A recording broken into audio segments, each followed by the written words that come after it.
Hola, bueno, vamos a ver microcontroladores de 16 bits, sobre todo los PIC24, la familia PIC24 y DSPIC de Microchip.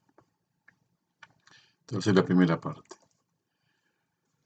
Bueno, la familia de Microchip está compuesta de la siguiente forma: 8 bits, 16 bits y 32 bits.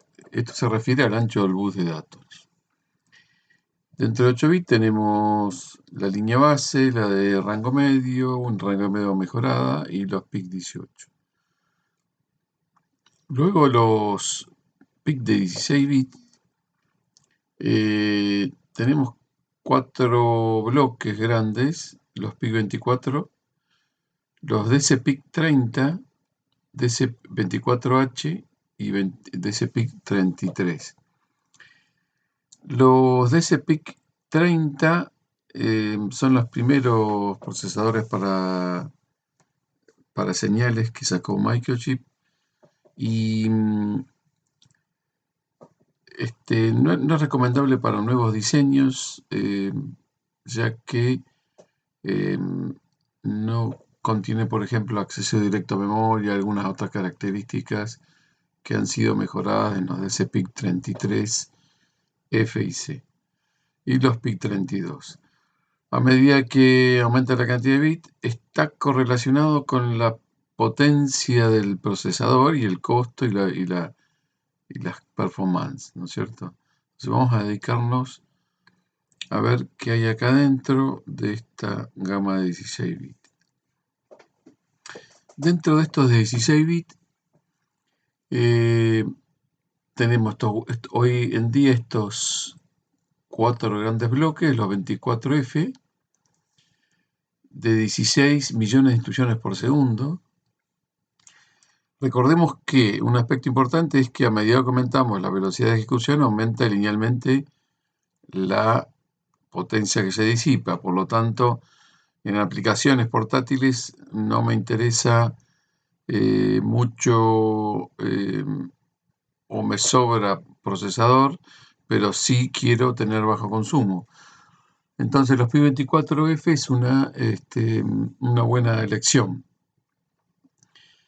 Estos PIC presentan configuraciones de muy bajo consumo, de extremadamente bajo, del orden de los nanoamperes. Luego tenemos los DSPIC33F, que es la versión mejorada de los 30 DSPIC30. Son microcontroladores para el procesamiento digital de señales, pero también sirven para propósitos generales. Dentro de esta categoría tenemos lo de propósitos generales para medición y control, los GS para conversión de potencia y los MC para control de motores. La versión mejorada de los 33F es los 33E, ya de 70 millones de instrucciones por segundo, que también tenemos estas características, y últimamente ha aparecido también unos procesadores, en general los DSPIC 33 son de 3.3 voltios, pero apareció una familia interesante de 5 voltios que son para uso en ambientes muy agresivos en cuanto a la interferencia y, o sea, preparados para el ambiente industrial, el automóvil, porque recordemos que a medida que aumenta la tensión de alimentación, los márgenes de ruido también aumentan, o sea, mejora su inmunidad con el ruido. ¿Por qué la tendencia? ¿Por qué la tendencia ha sido bajar de la tensión de alimentación a 3.3 volts? Bueno, por la potencia que se disipa, que es cuadrático con la tensión de alimentación. Pero en ambientes adversos, duros, los 5 volts han demostrado que es una buena elección. Aparte, esta familia también incorpora mecanismos de que los hacen muy confiables, chequeo de errores en memoria, bueno, hay un montón de características que vamos a ver un poco más adelante. Y lo último que ha salido en procesamiento de señales en DSPIC son los 33C, que tienen dos grandes divisiones, los CH que tienen doble núcleo y los CK de simple núcleo. El diagrama interno de un PIC24F, muy simplificado, sería el siguiente. Tenemos el núcleo del integrado. En general, el núcleo está alimentado por una fuente de alimentación conmutada que está dentro del chip, que hay que poner un capacitor externo nada más fuera del chip, para que se baja la tensión de alimentación en partes específicas del núcleo del chip, siempre buscando minimizar el consumo, ¿no? Se ha incrementado notablemente la cantidad de memoria, flash, RAM y EEPROM, y tenemos riqueza de periféricos, ¿no? Tal es así la riqueza de periféricos que tenemos más periféricos de los generalmente de pines fuera del chip. Entonces todos los fabricantes han empezado a seleccionar qué periféricos salen a los pines del chip. Por lo tanto, entonces ya los pines del chip no tienen un fin determinado, sino es un pin programable. Y mediante multiplexores se rutea cuál de estos periféricos sale al mundo exterior por los pines. Esto es importante, por ejemplo, porque flexibiliza mucho el chip. Si yo tengo 5 USAR dentro de un chip y no las quiero usar las 5, quiero usar una sola y quiero usar más los canales de conversión analógico a digital, lo puedo hacer. También empezamos a notar que, si bien conceptualmente el circuito integrado interno es básicamente muy similar a la evolución, ¿no? O sea, lo que quiero decir es que el concepto de microcontrolador se ha mantenido más o menos estable por muchísimos años. Lo que ha mejorado notablemente es la velocidad de ejecución, la riqueza de periféricos, la estructura interna, pero conceptualmente hay que buscar, decodificar y ejecutar instrucciones. Entonces, se hace complejo programar todo lo que tenemos que programar para que funcione un microcontrolador acá adentro. Por suerte, cuando arranca un microcontrolador, la mayoría de los sistemas adoptan una configuración por defecto, es decir, la mayoría de estos sistemas están apagados, salvo que yo los encienda y los programe para hacerlos funcionar. Entonces, las hojas de datos de estos micros ya más complejos pueden llegar a 1000 páginas tranquilamente, y entonces estos micros empiezan a programar de una forma visual. Todos los fabricantes los han hecho y ya vamos a ver cuáles son esas herramientas de programación. Vimos el 24F. En el otro extremo, lo más nuevo es un microcontrolador de doble núcleo, o sea, tenemos realmente dos CPU que se comunican, comparten periféricos, tienen sus periféricos propios y comparten periféricos. Tiene un mecanismo de comunicación entre ellos, pero fíjense que es un mecanismo de cómo se comparte la información, muy similar a lo que son cómo se comparte la información entre tareas, salvo que esto es hardware. Entonces hay memoria, hay canales DMA de acceso directo a memoria propios, hay periféricos compartidos, periféricos privativos. Es realmente muy rico este micro, con 2 núcleos. ¿Y por qué ponemos 2 núcleos? Porque el objetivo de los microcontroladores es procesar la mayor cantidad de información en el menor tiempo posible.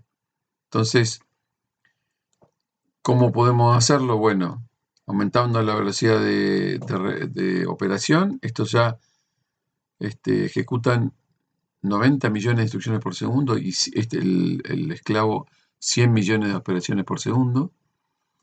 Pero acá pueden trabajar en paralelo, es decir, el esclavo puede estar trabajando con el conversor, con el ADC, con el DAC, con algún otro periférico y guardando en memoria datos procesados, mientras que el maestro está trabajando con la interfase de usuario y la interfase de comunicación por Ethernet o cualquier otro periférico.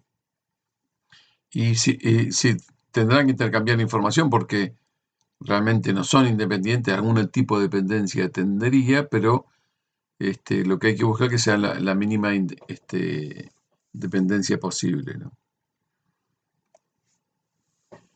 Bueno, ¿cómo es el núcleo, el diagrama interno de una CPU PIC24F, por ejemplo? Es una estructura RISC.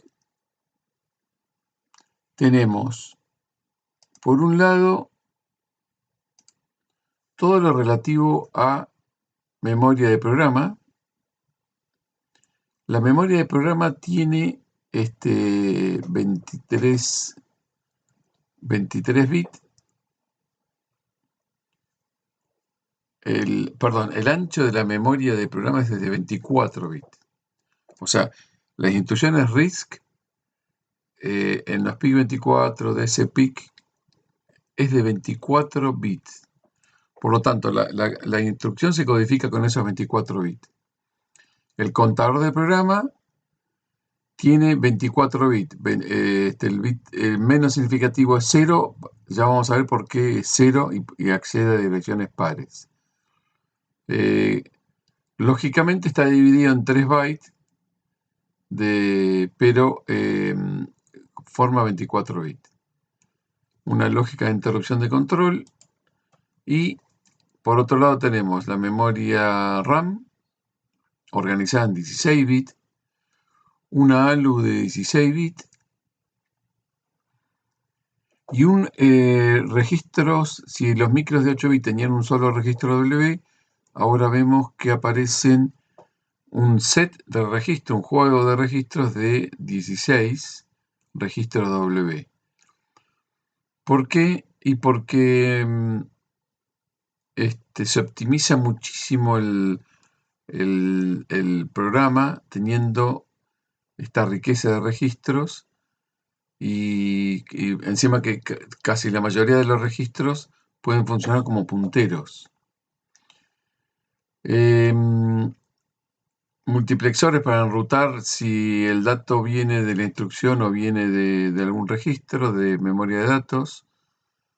El bloque de codificación de instrucción y control, de codificación de instrucciones, que es realmente el que le da vida a todo esto, estos sistemas, ¿no? Estos millones de transistores generan las señales de clock para que todo funcione correctamente.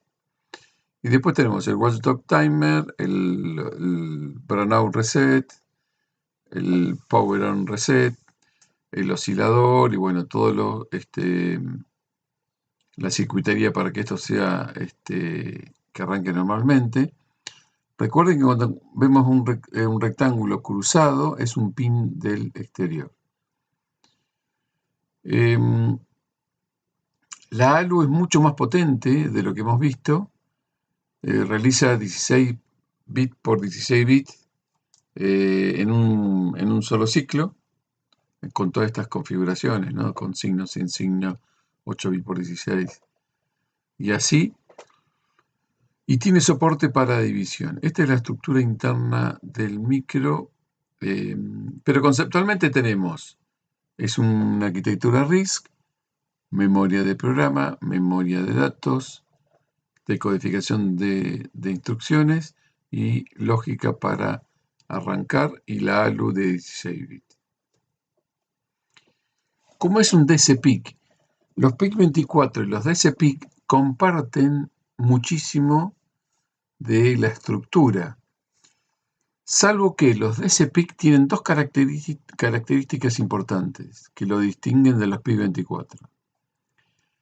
Agregan un motor de DSP, que ya vamos a ver qué hay acá adentro, y la memoria RAM la particionan en dos memorias que se llaman XA. Y son memoria que se conoce como dual port, es decir, son memoria RAM que se pueden escribir y leer al mismo tiempo en cada uno de los sectores X e Y. Otra cosa que se distingue notablemente de los micros anteriores es que aparecen lo que se llaman AGU, que es Address Generation Unit, y se dividen en Read Address Generation Unit y Write Address Generation Unit. Estos bloques son los que preparan las señales para buscar el operando eficientemente. Es decir, dónde hay que ir a buscar el operando que está apuntado, por ejemplo, imagínense que yo tengo que guardar en memoria RAM un valor que tengo en un registro y el destino está dado por el contenido de otro registro W. Entonces, y eso, digamos, estos micros, algo que no he mencionado, estos micros ejecutan en un ciclo las instrucciones, en un ciclo que son dos periodos de clock, ejecutan las instrucciones. Por lo tanto, para lograr esa eficiencia necesitan circuitería para generar las direcciones, tanto para escritura como para lectura, que las generan las AGU, y fíjese que también estas las encontramos en el PIC24. ¿Está bien?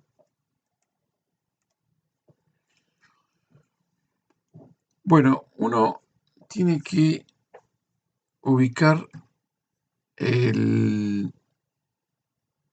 un dato interesante del micro, siempre es la información más relevante está en la hoja de datos, sobre todo en la primera página de la hoja de datos. En la primera página de la hoja de datos, por ejemplo, de este PIC24F J128GA010, es un micro de propósito general de 16 bits y acá nos muestra todas las características. Qué velocidad,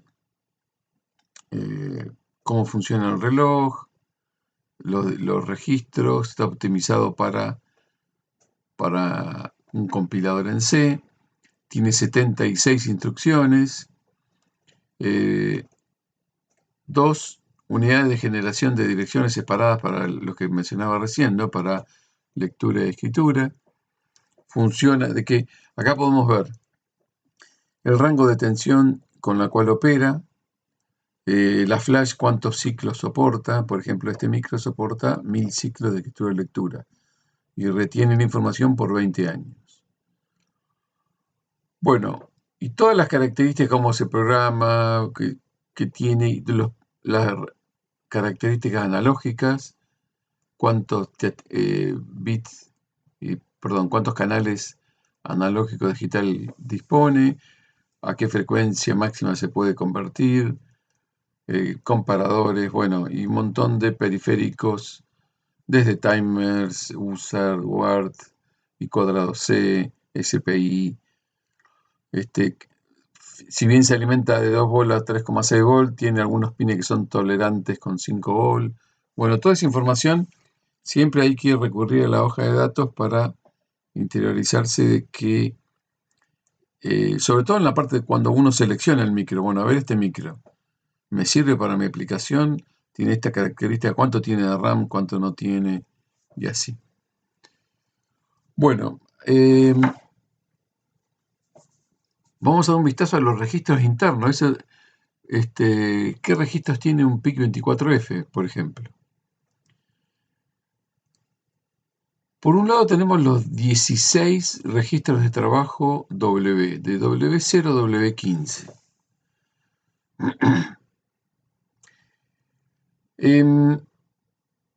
W0 también se lo conoce como WREC y el W15 es el puntero de pila. El puntero de pila. Recordemos que la pila es una zona de memoria para guardar información, sobre todo cuando hay cambio de contexto en su rutina o en interrupciones. Ya que estamos, la pila funciona de la siguiente manera. Cuando ponemos en la pila, vamos a maximizar esta parte. Cuando ponemos en la pila, lo que hace es, el corchete significa indirección, o sea, el contenido de W15. El contenido de W15 es restaurado al contador de programa y se incrementa en 2 el W15. Y en operaciones de poner en la pila, de sacar de la pila, perdón, se decrementa previamente W15 y luego el contador de programa se pone en la pila. Como a medida que voy poniendo, el contador, el W15 se va incrementando, entonces hay un registro en el cual nosotros podemos poner el límite de esa zona de memoria para que no se mezcle con RAM, pero ya lo vamos a ver. O sea, es un mecanismo de protección, porque si yo guardo en la pila, ¿hasta cuánto puedo guardar? Bueno, hasta un límite que le ponemos, que el programador, el usuario, pone este límite.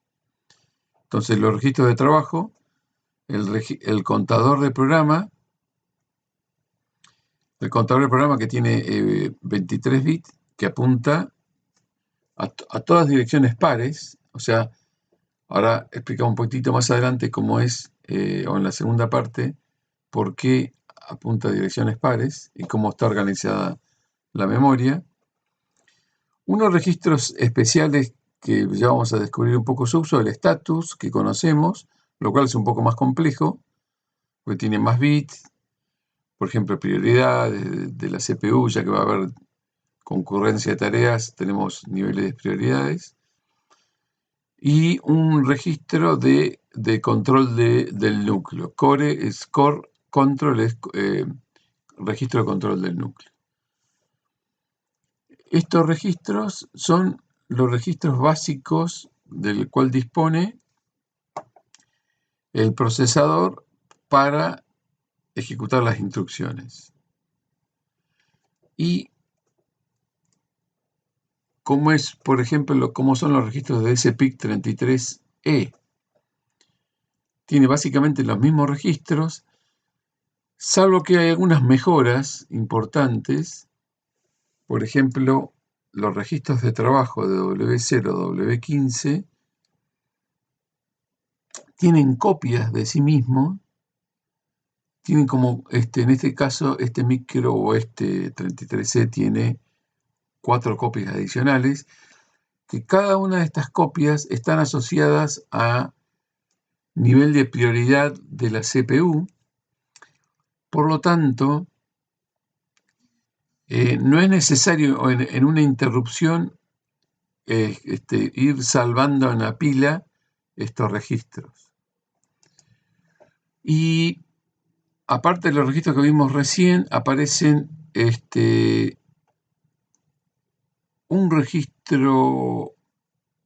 dos registros importantes que son acumuladores para procesamiento digital de señales de 40 bits, eso acumulador A y acumulador B, que lo vamos a escribir cuando escribamos todas las operaciones o los filtros o todas las operaciones de CP que se pueden realizar.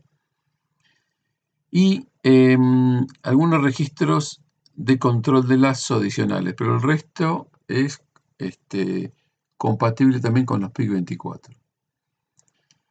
Un aspecto importante es el siguiente: si bien el micro más complejo tiene más registros, se presenta un problema, que es que cuando tenemos una interrupción, al tener tanta gran cantidad de registros, perdemos mucho tiempo en guardarlos en la pila. Porque recuerden que una interrupción aparece en forma sincrónica en cualquier momento del programa, por lo tanto hay que guardar todo el estado de la CPU para cuando retorne la interrupción ejecute en forma transparente. Entonces, estos micros presentan unos mecanismos que es push S o push shadow o pop S, que es de una sola instrucción guardan estos registros que están con sombra acá, ¿no? Y el status de estos bits. En una sola instrucción se guardan el W0, W1, W2, W3 y estos bits del status, que son lo más importantes, que es el carry, el Z, el overflow, el negativo, el digit carry. Eso, si no tenés que estar guardando W0, W1, W2, todo eso lleva tiempo, y el tiempo en el cambio de contexto es un enemigo de los sistemas embebidos, sobre todo los sistemas de tiempo real. Bueno, este es el fin de la primera parte.